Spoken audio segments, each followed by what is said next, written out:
Today, we're going to compare some classic heroes from League of Legends Wild Rift and Mobile Legends that might make you wonder maybe they are the exact same heroes that just happen to live in two different worlds. So let's go.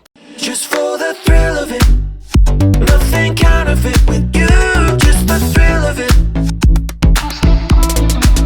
Just for the thrill of it, nothing counterfeit. Hey yo guys, how's everyone doing? This is your guy AssassinDave. Welcome back to another video. Before we get started, make sure to like, subscribe, and turn that bell on to join the coolest, greatest, baddest, fastest growing community in the world of League of Legends Wild Rift.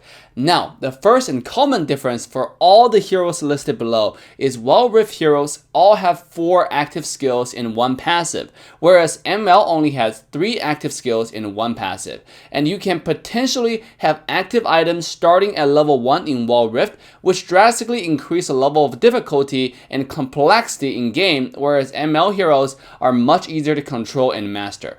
Now, the first heroes I want to compare are Lee Sin and Chao. They are both inspired by the Kung Fu master Bruce Lee. Both heroes are known to do a bunch of fisting and kicking in 2 games. Both are bruiser and fighter class, and both heroes are extremely mobile. Their ultimate are both single target kicks that can send an enemy far away. The difference is Lee Sin from Wild Rift's ultimate is simply a kick. He doesn't follow the target, whereas in ML, the ultimate is a 2-phase skill. First time activation is the kick, and second time activation, you actually follow the target that you just kicked, which drastically reduces the difficulty of that hero.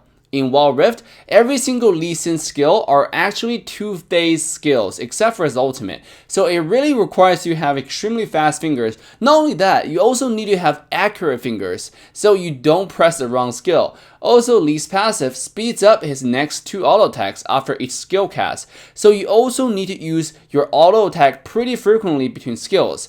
I mean 6 active skills considering the 2-phase skills for the first 3 skills. Lee Sin is currently a tier S jungler, the initiator in Wild Rift.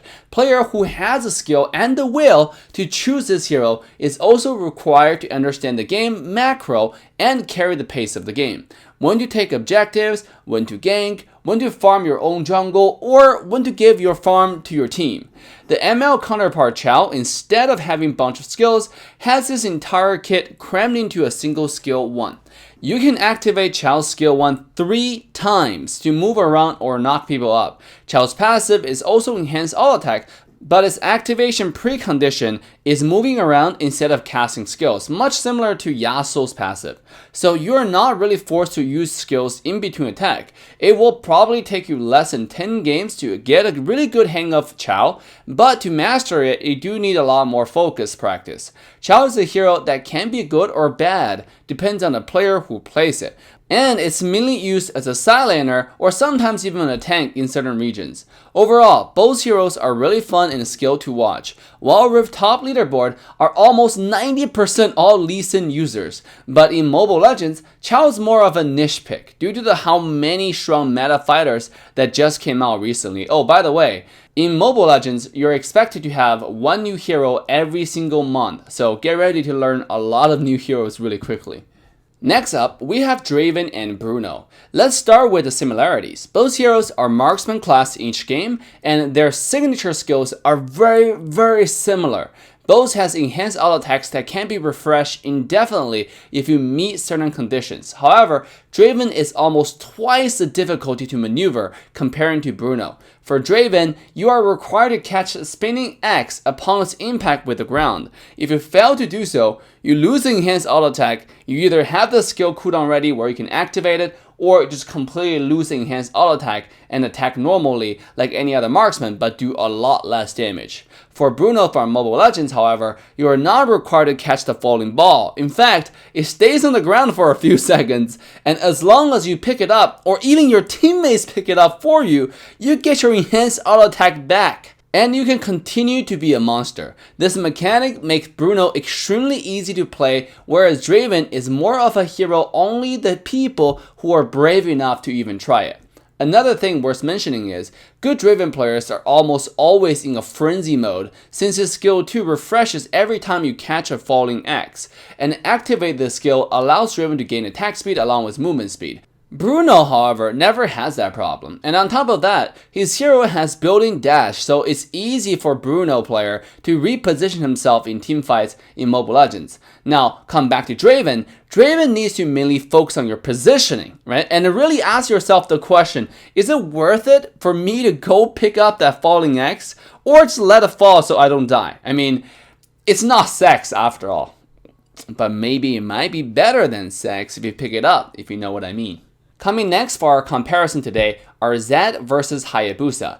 The biggest reason why these two heroes are connected or compared is that they are both ninja from their respective worlds. Similarly, Zed and Hayabusa also both has shadow skills which they can swap position with. They're both quite flashy if you can use their combos properly. Now, let's talk about the differences. Let's start with Zed from Wild Rift. Zed has the ability to solo kill anyone in the game at level 5 when he learns his ultimate, if and only if you use your abilities properly. If not, it's usually the other way around and you will just get flamed and called a noob. Zed's skill kit is much harder to understand than Hayabusa from ML. Your ultimate goal is to create multiple shadows who can clone your skills, and you need to aim those skills on the same target, so that target takes a maximum amount of damage in a short period. This is largely due to the fact that Zed has an ultimate that's almost exactly identical to Harley's ultimate from ML. The victim will take second phase damage based on how much damage you dealt earlier. Also, Zed's second skill and ultimate only allows you to swap your position once, so it's actually quite predictable where he will return after casting ultimate, unlike Hayabusa. In Mobile Legends, Hayabusa can use one skill to reactivate up to 4 times to swap to 4 different positions. Now, since Zed's ultimate is just a mark that only does damage based on what you do while the mark is active, Zed is quite micro-intensive. If you use the wrong combos and fail to do enough damage to bring the enemy low enough for the burst, then you will have to wait quite a long time before you can do that again in the early game. In late game, if you fail to do your combo swiftly and accurately, you will just get camped by the enemy and disappear in the split of a second. Hayabusa, on the other hand, his ultimate turns him completely invulnerable and it does damage on its own. Basically, if any target is below around, let's say 30% HP and alone in the game, it's an automatic kill. In late game, killing people is as easy as dashing in with a shadow through a shuriken plus an auto attack. If that's not enough, follow up with an ultimate and then dash back. Hayabusa's mechanic might seem complicated in the world of ML, but relatively speaking compared to Zed, you will be lucky to know how much simpler ML developers have made this hero.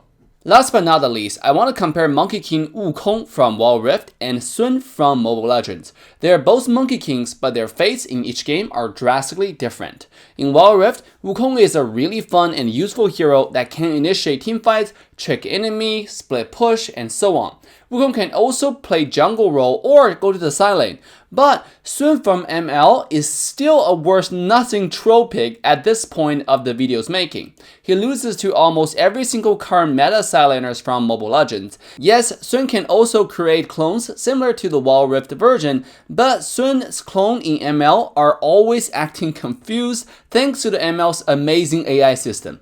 By the way, if you haven't played Wild Rift yet, a pro tip is Wild Rift's intermediate level bot games are actually harder than a large chunk of the lower elo players in the game. In fact, the AIs were too strong that developers had to step in and nerf the AI in the previous patch notes.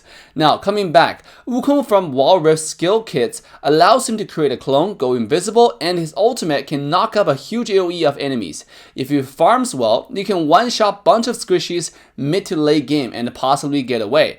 It's an overall very fun hero to play. In Mobile Legends, however, I simply feel bad for Monkey King Sun.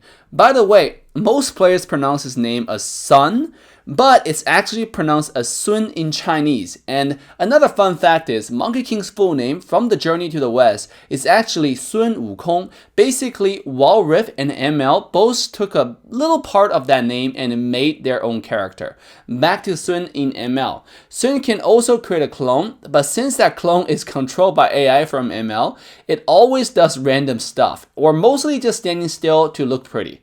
The only real use of that clone in the game is to take down objectives. Sun is very good at doing nose, basically. His clone can help him take down towers, river creatures very fast.